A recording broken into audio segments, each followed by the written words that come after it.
ایران حملے تو کرتا ہے لیکن اس کا اثر و رسوخ اتنا نہیں ہے جتنا کہ اسرائیل کے پیچھے پورا یورپ کھڑا ہے، اسرائیل کے ساتھ امریکہ کھڑا ہے، مسلمانوں کا فریضہ بھی ہے بیت المقدس کا تقدس کا مال نہ ہونے دیا جائے، ان کے ساتھ کھڑے ہوں گے۔ امریکہ جو ہے ہمارے اوپر وہ پہلے ہی بہت سی پابندیاں لگا چکا ہے۔ Welcome to our podcast beyond borders, میں ہوں آپ کا میزبان معاذ شکیل۔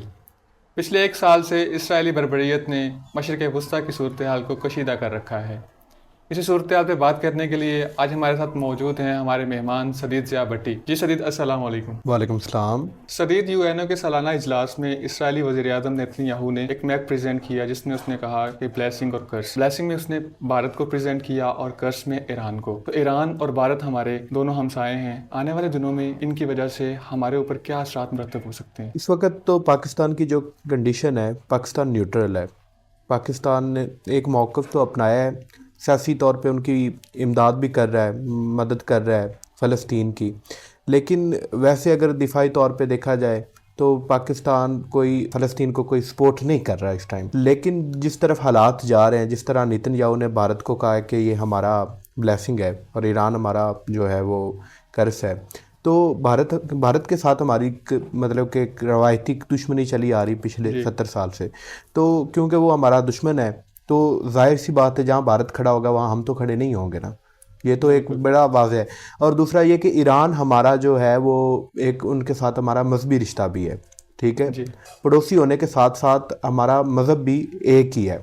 تو جو حالات لگ رہے ہیں وہ یہ ہے کہ پاکستان جو ہے وہ ایران کے ساتھ جائے گا، یعنی ہم اسرائیل کا جو ایک اگینسٹ اس کے جو کیمپ بنے گا یا جسے وہ اپنا مخالف سمجھتا ہے، ہم وہاں کھڑے ہوں گے اور یہ آنے والے وقت میں چیزیں جو ہیں بڑی تیزی کے ساتھ ہوں گی۔ ریسنٹلی جو ہے نا لبنان پہ حملہ ہوا اور اس سے پہلے ایران پہ ہوا، انہوں نے ہمیشہ سے جو ہے نا وہ ان کی صدارتوں کو ہی نشانہ بنایا ہے۔ جس طرح سے حماس کے صدر کو یا اس کے سربراہ کو پہلے نشانہ بنایا، اس کے بعد ابھی حزب اللہ کے سربراہ کو جو ہے نا نشانہ بنایا، لیکن جو ہے ایران حملے تو کرتا ہے لیکن اس کا اثر و رسوخ اتنا نہیں ہے جتنا کہ اسرائیل اثر رکھتا ہے۔ اصل میں یہ بھی ہو سکتا ہے نا کہ جس طرح آپ دیکھ لیں کہ اسرائیل کے پیچھے پورا یورپ کھڑا ہے، اسرائیل کے ساتھ امریکہ کھڑا ہے، ایران اس ٹائم اگر دیکھا جائے تو اس کے ساتھ چائنا اور رشیا تو ہیں، لیکن عرب ممالک آنے والے وقت میں اس کیمپ میں کھڑے ہوں گے، لیکن ابھی تک وہ اس طرح کھڑے نہیں ہیں جس طرح انہیں ہونا چاہیے۔ پاکستان اس طرح کھڑا نہیں ہے جس طرح ہونا چاہیے، تو اس طرح ایران جو ہے وہ کوئی بڑی کارروائی کرنے سے گریزاں ہے، لیکن وہ جوابی کارروائی اسرائیل کے لیے اتنی بھی کافی جتنی وہ کر رہا ہے، کیونکہ اسرائیل سمجھ لیں کہ اسرائیل کو آج تک کسی نے اتنا جواب نہیں دیا جتنا اس ٹائم ایران دے رہا ہے۔ تو یہ بھی بہت بڑی بات ہے کہ ایران اتنا اسے جا کے اس کے مخالف جا کے اس پہ اٹیک کر رہا ہے، یعنی اسی لیے تو وہ کرس کہہ رہے ہیں ان لوگوں۔ بالکل۔ تو باقی آپ آنے والے وقت میں دیکھیں گے یہ عرب ممالک یہ سارے ایران کے ساتھ اور یہ پاکستان یہ سارے ایک طرف ہوں گے۔ سدید، آپ نے عرب ممالک کا نام لیا، لیکن میں نے ابھی جو ہے نا وہ بلیسنگ کا ذکر کیا، بلیسنگ میں اس نے سعودی عرب کو بھی پریزنٹ کیا نیتن یاہو نے، تو آپ کہہ رہے ہیں کہ عرب ممالک جو ہے وہ بھی ایران کے ساتھ چلے جائیں گے؟ اصل میں یہ ہے کہ سعودی عربیہ کو اس نے نام ضرور لیا ہے، اس میں یہ ایک ایسی صورتحال بھی ہو سکتی کہ جس میں وہ مطلب کہ مسلم ممالک کے درمیان ایک تفرقہ ڈالنے کی بھی کوشش ہو سکتی ہے۔ لیکن اس پہ سعودی عرب خاموش کیوں ہے ابھی تک؟ یو این او کے اجلاس کے بعد ابھی تک خاموش ہے، اس پہ کوئی اس نے جو ہے نا اسٹیٹمنٹ نہیں دی۔ دیکھیں وہ تو خاموش مطلب کہ پاکستان بھی ہے، پاکستان نے بھی مطلب کہ موقف دیا ہے اپنا فلسطینیوں کی حمایت میں، لیکن جس طرح کا دینا چاہیے تھا، جتنی بڑی ایک دفاعی طاقت ہے، ایک فوجی طاقت ہے، اصل میں کچھ حالات ایسے ہیں کہ سبھی حالات کو دیکھ رہے ہیں کہ ہو سکتا ہے کہ نارملائز ہو جائیں، ہو سکتا ہے امن کی طرف بات چلی جائے۔ سعودی عربیہ نے جو ابھی تک موقف نہیں دیا، اصل میں یہ ایک معاشی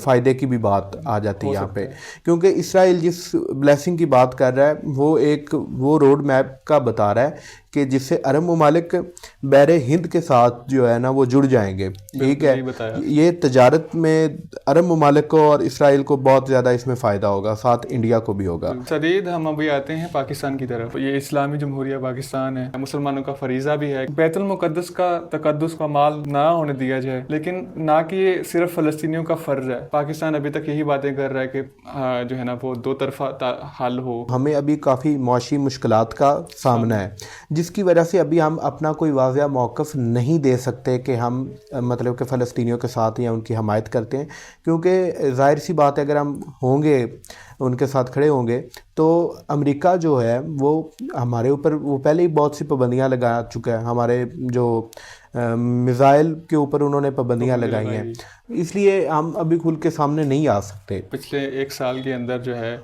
وہ 1.4 ملین جو لوگ ہیں وہ بے گھر ہوئے ہیں فلسطین کے, لیکن کوئی بھی انسانی حقوق کی جو تنظیم ہے وہ نہیں اٹھی. اس کے پہلے ہم بات کریں, سیلابی صورتحالیں ہوئیں, زلزلے آئے, بڑا کچھ ہوا, امریکہ ہر جگہ گیا, ہر جگہ امداد فراہم کی, لیکن فلسطین میں جو ہے وہاں پہ صرف مذمت تک محدود ہے. بجائے اس کے وہ اسرائیل کو اپنے فوجی فراہم کر رہے ہیں, اپنی فوجی قوتیں فراہم کر رہے ہیں. تو اس پہ کیا آپ روشنی ڈالنا چاہیں گے؟ یہ تو ان کا دورہ معیار شو ہوا ہے اور دنیا دیکھ چکی ہے کہ اصل میں یہ لوگ جو جمہوریت کے علم بردار ہیں ان کی اصلیت کیا ہے. اور یہی وجہ ہے کہ اصل میں جو بائیڈن کی وہاں پہ مقبولیت کم ہوئی ہے, اس کی اصل وجہ بھی یہی ہے کہ لوگ جو انہیں ایک سمجھتے تھے کہ یہ بہت بڑے جمہوریت کے علم بردار ہیں اور جمہوریت کو دنیا میں لا رہے ہیں, تو ان کی اصلیت یہ ہے. الیکشن ہوئے ابھی امریکہ میں, اگر جو صدر چینج ہوتے ہیں تو اس کے بعد جو ہے وہ اسرائیل کی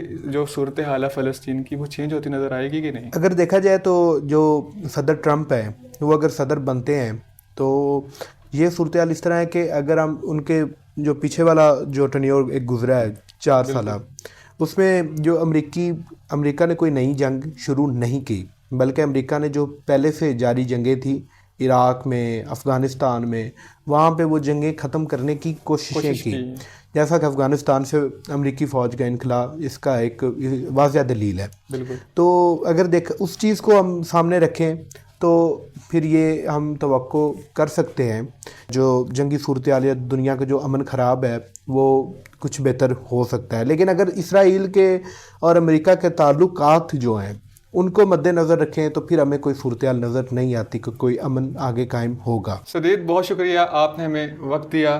اسی کے ساتھ دیجیے ہمیں اجازت. اللہ نگہبان.